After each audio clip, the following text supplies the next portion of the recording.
আসসালামু আলাইকুম। সম্মানিত দর্শকগণ, আপনাদের মাঝে হাজির হয়েছি আজ এক বাস্তবতার মুখোমুখি দাঁড় করাতে। এই ভিডিওটি শুধু একটি গল্প নয়, এটা আমাদের চারপাশের ঘটে যাওয়া নির্মম এক ট্র্যাজেডির প্রতিচ্ছবি। যুবক যারা হবার কথা ছিল, দেশের আশার আলো, আজ তারা হারিয়ে যাচ্ছে নেশার অন্ধকারে। সোনার বাংলার অলিতে গলিতে ঘুরে বেড়াচ্ছে তারা। হাতে নেই বই, কাঁধে ব্যাগ নয়, বরং হাতে বিষ, চোখে বিভ্রান্তি, মনে হতাশার ছায়া।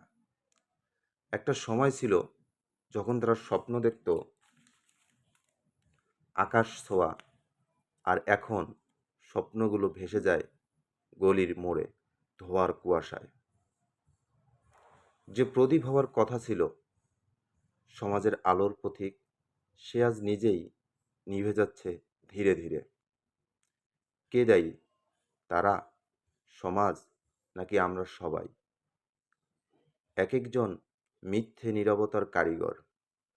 বন্ধুরা, সময় এসেছে মুখ না ফিরিয়ে মুখোমুখি হবার, যুব সমাজকে ডেকে বলার, তোমরা হারিয়ে যাওয়ার জন্য জন্মগ্রহণ করনি। তোমাদের হাতে গড়ে উঠুক একটি আলোকিত, সুস্থ, সচেতন আগামীকাল। মা বাবার চোখে ঝরছে অশ্রু, পথহারা ছেলে ফিরবে কবে? ভালোবাসার স্বপ্ন সোনালি দিন সবাই গেছে নেশার কবলে। এক ফোঁটা নেশা, এক ফোঁটা বিষ, তবু কেন চলছ সেদিকেই? বুঝবে কবে, ফিরবে কবে? জীবনটা তো হারিয়ে যাবে।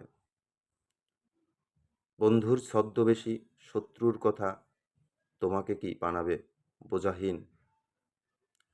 তাই সবাইকে একসাথে শপথ নিতে হবে, রুখে দাঁড়াতে হবে, এদেশ থেকে মাদক তাড়াতে হবে, যুব সমাজকে ধ্বংসের হাত থেকে বাঁচাতে হবে।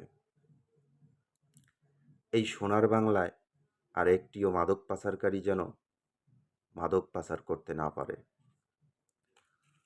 সবাই নিজের সন্তানদের প্রতি একটু যত্নবান হবেন, খেয়াল রাখবেন, এদেশ থেকে আর যেন কোনো মাদক পাচারকারী মাদক পাচার করতে না পারে। এই বাস্তবতা থেকে কি আমরা মুখ ফিরিয়ে নেব, নাকি একসাথে গড়ে তুলব একটি মাদকমুক্ত স্বপ্নময় আগামীকাল?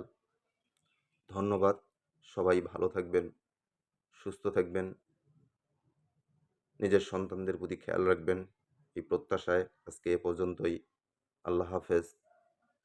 আসসালামু আলাইকুম।